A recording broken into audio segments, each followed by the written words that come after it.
दोस्तों, जय भीम, नमो बुद्धाय। इससे पहले मैं 2 वीडियो रेलवे के ऊपर डाल चुका हूँ। रेलवे में किस तरह से लोगों को लूटा जा रहा है, ये आप लोगों ने उन 2 वीडियोस में देखा कि हर पैसेंजर ट्रेन को, हमारे देश में पहले जो भी पैसेंजर ट्रेन थी उन सब को ही रेलवे ने एक्सप्रेस का दर्जा दे करके लूट खसोट शुरू कर दी। यानी कि चलती वो पैसेंजर की तरह ही है, हर एक स्टेशन पे रुकती है, लेकिन किराया एक्सप्रेस का लिया जा रहा है।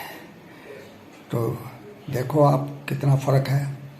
यानी कि 45 रुपये की जगह 75 रुपये, सीधे 30 रुपये बढ़ा दिए गए। वे जो स्लीपर कोचेस हैं उनमें भी बेइंतहा बढ़ोतरी कर दी गई है। यानी कि अगर अब से 10 साल पहले मात्र 300 रुपये में आप स्लीपर कोच से जिस जगह जा सकते थे, अब उसका किराया 950 रुपये यानी कि 600 रुपये बढ़ा दिया गया है। तो ये क्या है, ये लूट है या नहीं है? इसी प्रकार से आप देखिए कि इतनी लूटमार होने के बावजूद आपको रिजर्वेशन के हर टिकट पे लिखा हुआ मिलेगा कि रेलवे सिर्फ 57% खर्चा ही वसूल कर रही है यात्रियों से। यानी कि यात्री मात्र 57% पैसा ही दे रहे हैं जितना रेलवे खर्च करती है उसका। तो आप बताइए, 100 रुपये में 57 रुपये हम दे रहे हैं, 43 रुपये रेलवे दे रही है। तो 43 रुपये जो रेलवे दे रही है, क्या रेलवे अपने घर से दे रही है? भाई ये पैसा भी तो जनता का ही है।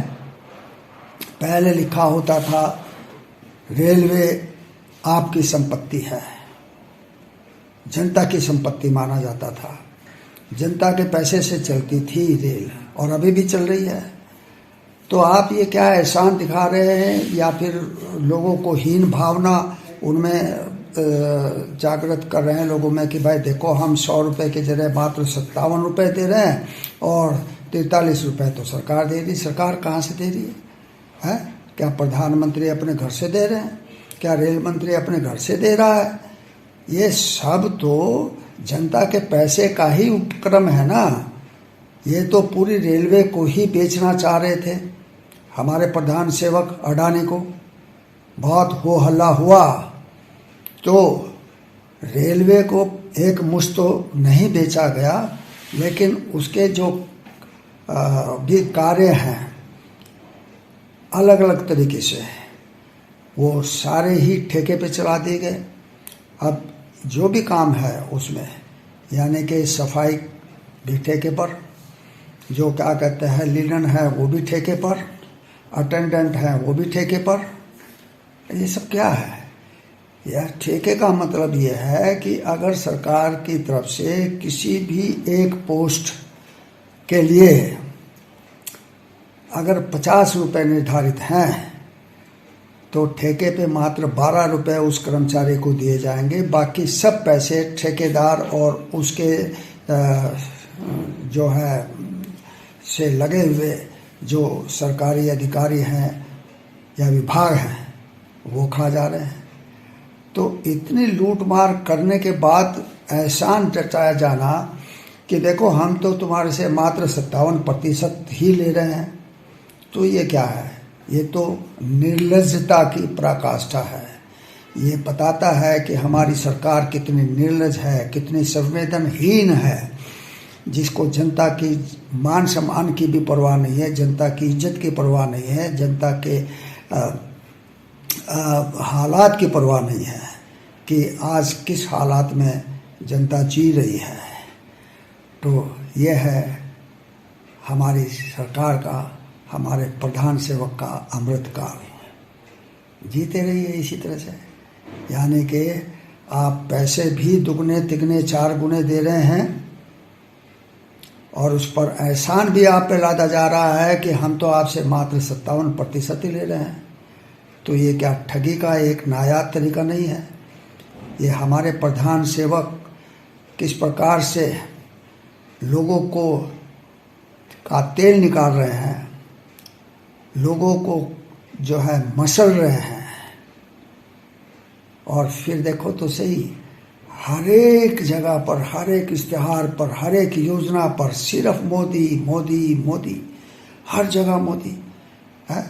अब अयोध्या में राम मंदिर बन रहा है तो उसकी प्राण प्रतिष्ठा भी मोदी करेंगे। जो हमारे शंकराचार्य हैं, 4 पीठों के शंकराचार्य हैं, उन्होंने कह दिया कि भाई हम अगर वो प्राण प्रतिष्ठा कर रहे हैं तो क्या हम ताली बजाने के लिए वहाँ पर होंगे? हम क्यों जाएं? हम नहीं जाते। तो जो धर्माचार्य हैं वो तो उस काम को नहीं करेंगे जो उनका काम है। उसके बजाय जो एक राजनीतिक व्यक्ति है, जो प्रधान सेवक है, वो प्रधान सेवक है जनता का, मालिक नहीं है। लेकिन मालिक से बढ़कर वो अपने आप को दिखा रहा है कि मैं ही सब कुछ हूँ, जो मैं करूँ वो ठीक है, और जो भी मुझे अच्छा लगेगा मैं वो करूँगा, कोई और माने या ना माने। तो ये बातें हैं, समझिए आप इस बात को। 2024 आ गया है, संसद का चुनाव है, इसमें अपने विवेक का, अपनी बुद्धि का इस्तेमाल कीजिए और इस सरकार को जो जनता का शोषण पर शोषण कर रही है उसे उखाड़ फेंकिए। जय भीम, नमो बुद्ध।